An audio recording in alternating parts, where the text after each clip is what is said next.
In the busy city, a 14-year-old black boy wandered the streets, collecting bottles behind the park, living quietly under the weight of judgmental stares. One late afternoon, he spotted a suspicious man dragging a crying little girl who kept saying she didn't know him. Despite his fear, the boy followed, risking everything to stop the kidnapping. To protect the girl, he was attacked by the kidnapper and had his arm broken.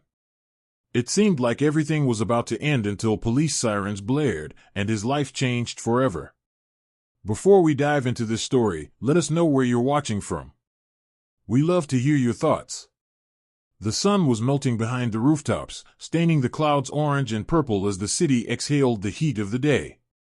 Behind Fairview Park, where families usually laughed and jogged under the maples, the back alley told a different story. Old construction fences lined the cracked sidewalk. An abandoned parking lot stretched into the shadows, littered with broken glass and rusted signs that nobody bothered to fix. The smell of old oil and wet concrete hung in the air. It was the kind of place most people crossed the street to avoid. Most people, like the woman walking her golden retriever, clutching her purse a little tighter when she passed the boy with the shopping cart. She didn't say anything, but the way her eyes skipped over him spoke loud enough. Another guy in a suit shoved his earbuds in deeper, not even glancing his way. Nobody really looked at him. Nobody ever did. 14-year-old Malik was used to it. Skin dark as night, messy coils of black hair sticking out under a frayed hoodie, his thin frame hidden under clothes 2 sizes too big, and worn shoes coming apart at the seams. He was invisible until they wanted a problem. Then they noticed. Just another black kid picking through trash on the wrong side of town. Malik pushed his rickety cart along the edge of the lot, the wheels squeaking as he scanned the ground for bottles and cans. His fingers were quick, practiced, crushed soda cans, empty water bottles, a jackpot of glass if he was lucky. It wasn't much, but it filled his pockets better than waiting for help that never came. A gust of wind rattled a loose metal sign. Malik squinted down the alley, ready to call it a day, when something caught his eye. Across the lot near the broken fence, a man in dark clothes walked fast, holding the hand of a little girl. The man's face stayed low, hidden under a black baseball cap. But the girl, maybe 5 years old, light brown curls bouncing, expensive-looking pink jacket, wasn't just following. She was crying. Not the bratty, stubborn kind of crying. Real tears. Her little voice carried across the empty lot. "You're not my dad. I want my mom." Malik slowed. A couple passed by on the sidewalk behind him. The woman looked, frowned, then shook her head, muttering, "These days. Spoiled." They kept walking. Nobody else noticed. Nobody cared. But Malik did. His eyes locked on the girl's face. Cheeks flushed. Fear widened her big green eyes, and his stomach twisted. He'd seen that look before, in the mirror on nights when sleeping outside made him feel smaller than the world wanted him to be. For a second, he hesitated. It wasn't his business. The streets taught him that. But the knot in his chest told him different. Quiet as the shadows, Malik abandoned his cart and followed. The man moved fast, tugging the little girl along like luggage he couldn't wait to drop off. His dark jacket blended with the shadows that crept along the edges of the lot, the fading sunlight casting long, crooked lines across the cracked pavement. Malik kept his distance, weaving between parked cars and dumpsters, his footsteps light, practiced from years of slipping through alleys unnoticed. He didn't know what he was doing. His heart thudded hard against his ribs, a steady, anxious drum that nearly drowned out the sounds around him. But every time he thought about stopping, turning back, he saw the girl's face in his head, the panic, the tears, and his legs kept moving. They passed a broken fence at the far end of the lot, stepping onto a narrow alley littered with crumpled flyers and takeout bags. Malik flattened himself. Behind a rusty dumpster, Malik crouched low, peeking around just enough to keep the man in sight. The little girl stumbled, crying softly now, her small hand twisting uselessly in the man's iron grip. "Please," she whimpered, voice cracking. "I want my mom." The man barely glanced down. "Hush." Almost done, he muttered, eyes scanning the alley, sharp and restless. He wasn't nervous like a dad dealing with a tantrum. He was hunting for something, or someone.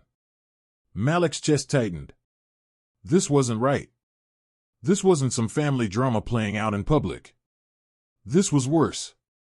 The alley opened into a side street. Half the shops here were boarded up, windows tagged with graffiti.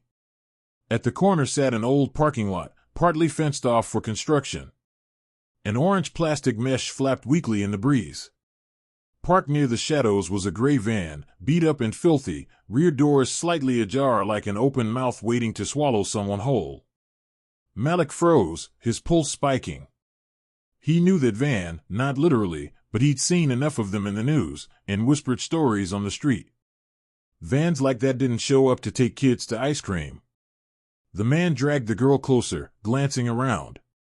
For a second, his eyes swept the alley behind him, and Malik ducked low, heart in his throat.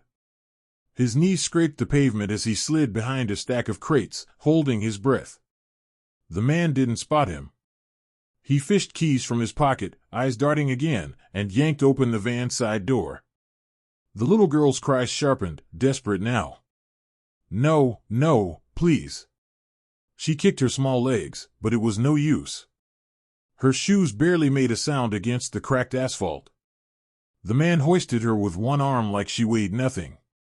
And Malik's fists clenched so tight, his nails bit into his palms. He wanted to run. He should run. This wasn't his fight. It never was. Just a kid from nowhere with no reason to get involved. Except he couldn't forget those looks people gave him every day. Like he was the problem. Like he'd never be more than the kid with dark skin and dirty clothes they crossed the street to avoid. But right now, for once, he wasn't the problem. Someone else was. And nobody else was watching. The man shoved the girl inside the van, reaching for the keys. Malik's body moved before his brain caught up. He crept along the side of a parked sedan, staying low. His palms were slick with sweat, legs trembling under him, but he forced them forward. A voice rose behind him. A man in a crisp polo shirt exited a nearby shop, eyes flitting over the scene. The man by the van straightened instantly, giving a rehearsed, tight smile. "She's just throwing a fit," he called casually, loud enough for the passerby to hear, but too light for real suspicion. "Kids, huh?" The polo shirt man chuckled without stopping, oblivious, scrolling on his phone as he walked away. Malik's stomach soured. Nobody was going to help. The man returned to the van, fumbling with the keys. The little girl sobbed from inside, curled into herself like a trapped rabbit. Malik's chest burned. "You stupid," he muttered under his breath. His own voice surprised him. Maybe he was stupid. But his legs kept moving.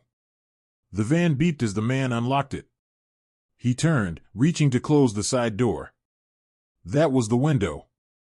Malik darted forward, grabbing a loose brick from the ground. The moment felt detached, like his body wasn't his, like he was watching from far away. His arm swung hard, and the brick crashed against the van's rear taillight, shattering it with a sharp crack. The man spun around, startled. His face twisted from confusion to pure rage in a heartbeat. "Hey! Get the hell away from there," he barked, charging forward. Malik's pulse exploded. He sprinted, zigzagging between the cars, heart hammering so loud he barely heard his own ragged breathing. The man's footsteps thundered behind him, heavy and fast. The alley wasn't wide. There weren't many places to hide. But Malik had lived his whole life ducking and weaving through the cracks of this city. He knew the shortcuts, the gaps between fences, the forgotten corners where no one looked twice. He dove behind an old shipping crate, chest heaving. The man stormed past, scanning wildly. Malik spotted a rusted metal pipe leaning against the fence. His fingers closed around it before his mind could tell him no. The man stalked closer, muttering curses, eyes sharp and mean now. "You picked the wrong day, kid." Malik's knuckles tightened around the pipe. His breath shook. His knees did, too. But when the man lunged, Malik swung with everything he had. The pipe connected with a dull thud against the man's temple. He staggered, eyes wide in shock, not knocked out, not entirely, but dazed, off balance. It was enough. Malik didn't wait. He bolted back toward the van, his feet slipping on gravel, lungs burning. His eyes darted to the side mirror. The man was down, clutching his head, furious, but not chasing. The van door hung open. The little girl curled in the back, her face streaked with tears. Malik's heart clenched. He grabbed the door handle, but it was locked. He yanked harder. No use. Glass. Weakest point. He smashed the butt of the pipe into the rear window. Cracks spiderwebbed across the glass. Another hit, and it gave way. The little girl stared up at him, eyes wide, frozen. Come on, Malik panted, reaching through the broken window, cutting his palm in the process. Blood dripped down his wrist, but he barely felt it. We got to go. The girl hesitated, then scrambled toward him, trusting the stranger more than the man who'd taken her. Malik braced himself, ready to lift her out when a snarl of anger erupted behind him. The man was back, and this time, he wasn't holding back. Malik barely had time to pull the girl halfway through the shattered window when the sound of heavy footsteps slammed against the pavement behind him. His pulse spiked, throat dry as sand. He didn't turn. He didn't need to. The snarl in that man's voice cracked through the alley like lightning. You little... The words cut off as the man lunged. Malik yanked the girl's small body with all the strength his wiry arms could muster. Her legs cleared the window, her trembling hands grabbing at his hoodie, clinging to him like he was the last piece of floating wood in a sinking sea. The sharp edge of broken glass scraped against his forearm, drawing fresh blood. But Malik didn't let go. He couldn't. The man's shadow stretched over them. The hiss of rage so close it prickled the back of Malik's neck. Then, pain exploded along his left arm. The metal rod the man carried came down hard across Malik's wrist and forearm. A dull, splitting impact that sent shockwaves of white-hot pain shooting up his arm. His knees buckled. His vision blurred for half a second. But the girl's terrified whimper grounded him, snapped his head back into the moment. His arm throbbed, useless now, the weight of it hanging limp at his side. But his other hand clamped protectively around the girl's shoulders. The man towered over them now, eyes wild, chest heaving with fury. You don't know when to quit, do you?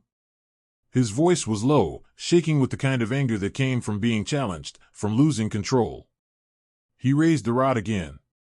Malik didn't think. His whole body moved on instinct, fueled by the sharp, blinding mix of fear and defiance that had lived inside him long before today. He shoved the man back with his good shoulder, just enough to create space, then grabbed the girl's hand. Run, he rasped, his voice raw. The girl hesitated for half a heartbeat, still frozen, still unsure. But Malik didn't wait for her fear to win. He tugged her along, his legs pumping despite the screaming protest of his injured arm. They bolted toward the alley mouth, the faint sounds of the city beyond calling to them like salvation. The man cursed behind them, heavy footsteps closing in, closer than they should be. Malik's lungs burned, his side stitched with pain, but his grip on the girl never loosened. They weaved between dumpsters, leapt over broken concrete, the faint smell of oil and trash clinging to their heels.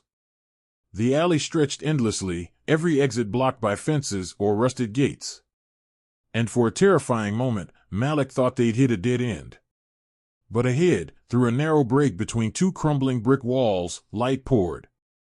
In the street. The real street. Cars, people, noise, everything that meant witnesses, safety, escape. Almost there, Malik breathed, more to himself than her, forcing his legs faster.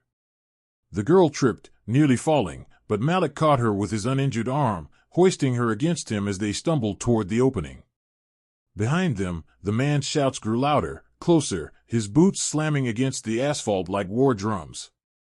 They burst onto the sidewalk, the sudden flood of headlights and car horns jarring after the dim, suffocating alley. People milled along the street, shoppers, couples, office workers clutching coffee cups, their conversations slicing through the city noise. But they weren't watching. Not yet. The man hadn't emerged. For a split second, Malik thought they'd made it. Then the man exploded out of the alley behind them, his dark jacket whipping around him, the metal rod still clutched in his fist, his eyes locked onto Malik, fury and desperation twisting his face. The people on the sidewalk noticed now. Heads turned. Voices rose. "Hey, what's going on? Is that guy?" Malik didn't wait for the crowd to connect the dots. He grabbed the girl tighter, shoving his way through the people, weaving between startled pedestrians. The man gave chase, bulldozing through the crowd with brute force, shoving a cyclist off his bike, knocking a street vendor's table sideways. Shouts erupted. Phones came out. The crowd thickened, slowing everyone down. Malik included. The girl whimpered in his arms, small body trembling against his chest. His injured arm hung useless at his side, blood soaking into the tattered fabric of his hoodie. His vision blurred, pain pulsing, hot and relentless. But his legs kept moving. They had to. Then the sharp wail of sirens. The sound sliced through the noise like a blade, instant and commanding. Blue and red lights flashed at the corner.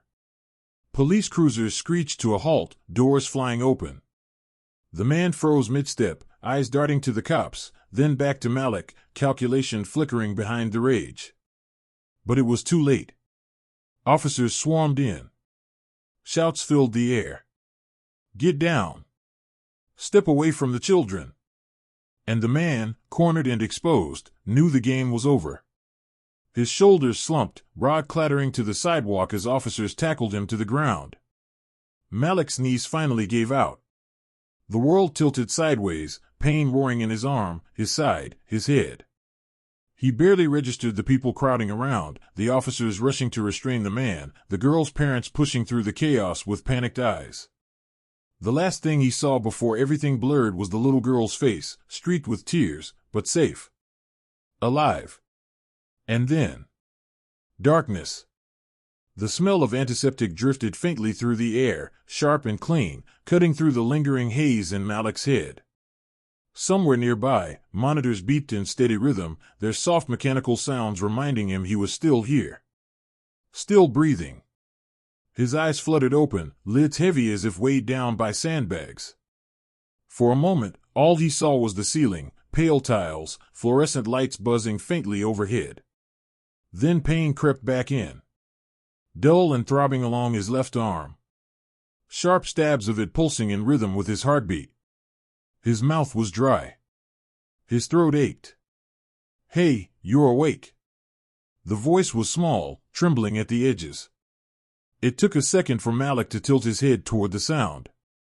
The little girl sat beside his hospital bed, legs dangling off the chair far too big for her, her pink jacket rumpled, eyes red and puffy from crying. But she was here. Whole.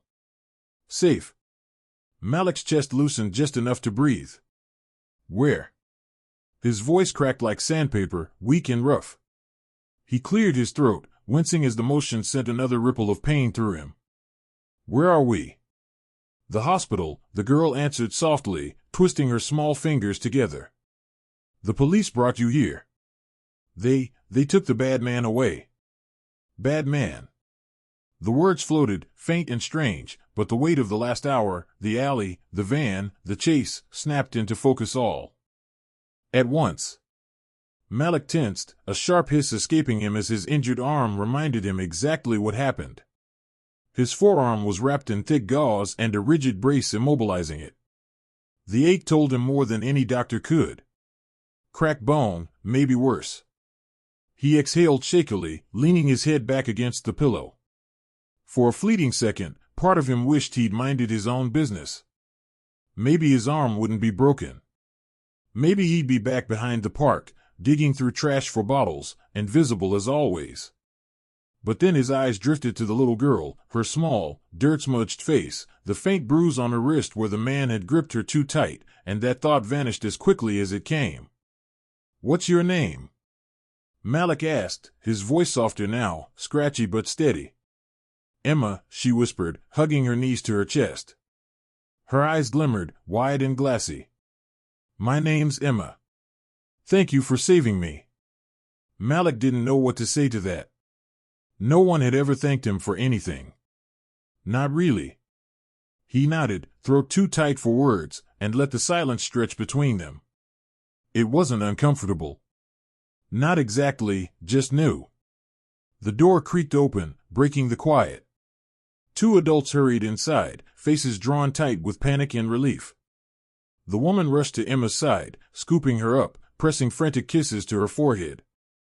The man, tall and sharp in a tailored suit, knelt beside the bed, his expression somewhere between gratitude and guilt. You're okay, the woman breathed into Emma's curls, voice cracking. You're okay, baby. Emma clung to her mother, but her tear-streaked face peeked over her shoulder, still watching Malik like he might disappear if she blinked. The man offered his hand to Malik.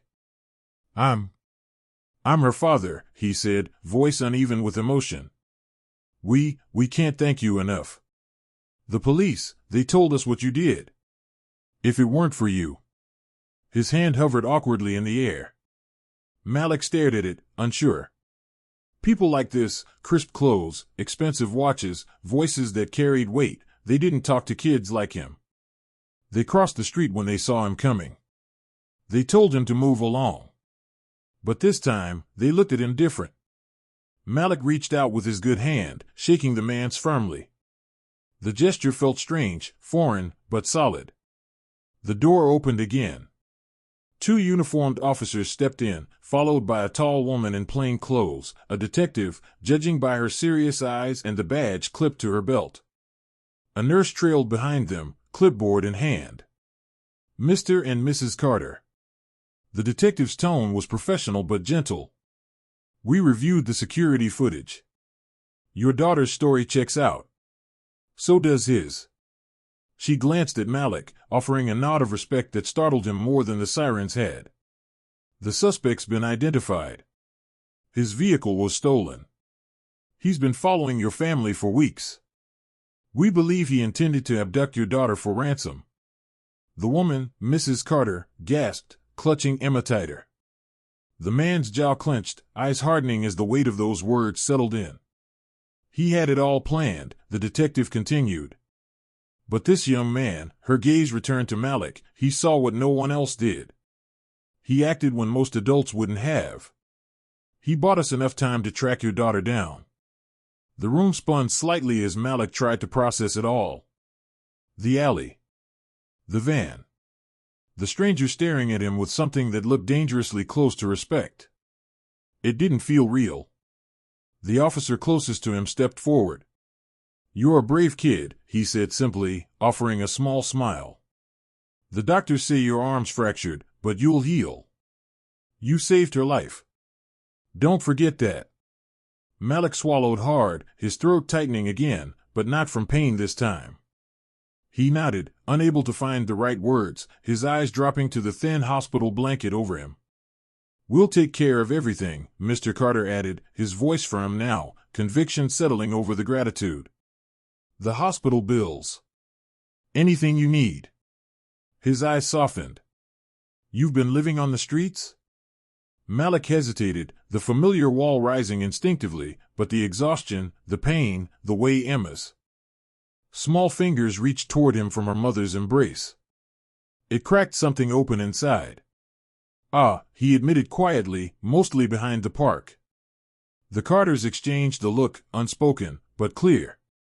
The detective cleared her throat gently, giving Malik a meaningful nod. You've got people now, she said. We'll make sure of that. Malik didn't know what to believe yet. But for the first time in a long time, maybe he wanted to. He let his eyes drift closed, the steady beep of the monitor beside him slowing with his breath, the quiet hum of voices fading as the weight of it all finally settled in. The hospital room was quiet now. The steady rhythm of the heart monitor like a soft, distant metronome ticking through the early morning hours. Outside the window, the city was waking up. Sirens in the distance, faint car horns, the hum of life creeping back onto the streets. But in here, everything felt still. Warm.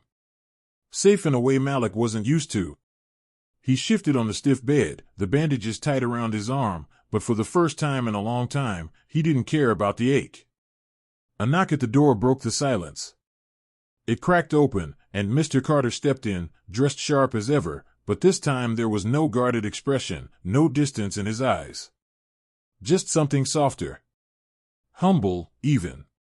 Malik sat up a little as the man approached, hands tucked into his coat pockets. "Morning," Mr. Carter said, voice quieter than Malik expected from a man used to boardrooms and reporters. "You feeling okay?" Malik nodded, still unsure what to say around people like him. His mouth worked silently for a second before he managed. "Yeah. Better." The man gave a small smile, then looked down, rubbing the back of his neck like he wasn't quite sure how to start. I know yesterday was a lot for everyone." His eyes met Malik's again, steady this time. "We've been thinking about what happens next." Malik's chest tightened, that old, familiar knot pulling tight under his ribs. What happens next?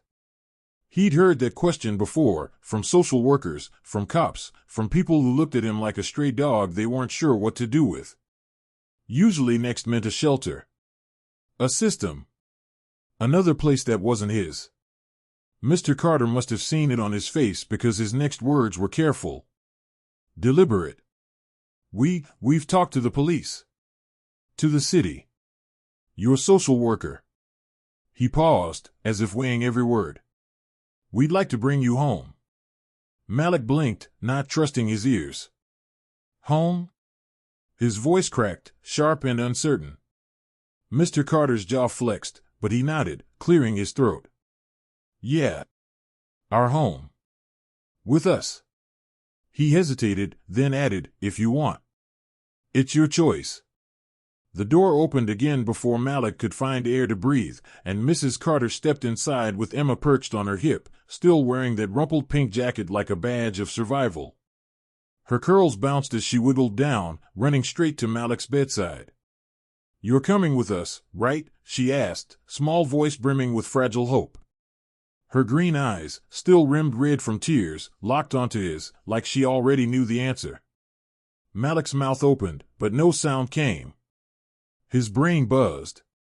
It was too much. Too fast. For years, he'd been invisible. Unwanted. Just another kid people crossed the street to avoid. And now this. A real house. A family. Him? Mrs. Carter stepped closer, crouching beside Emma.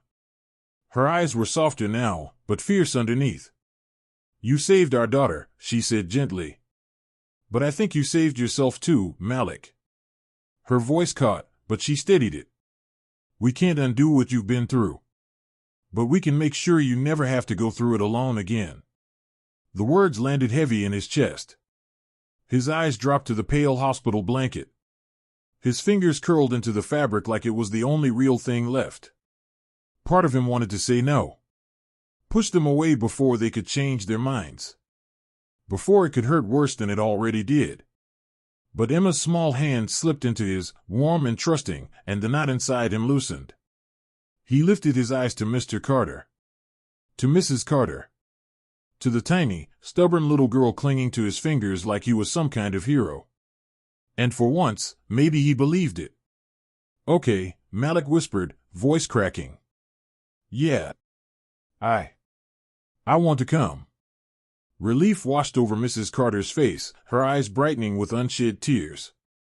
Mr. Carter's shoulders sagged like he'd been holding his breath this whole time.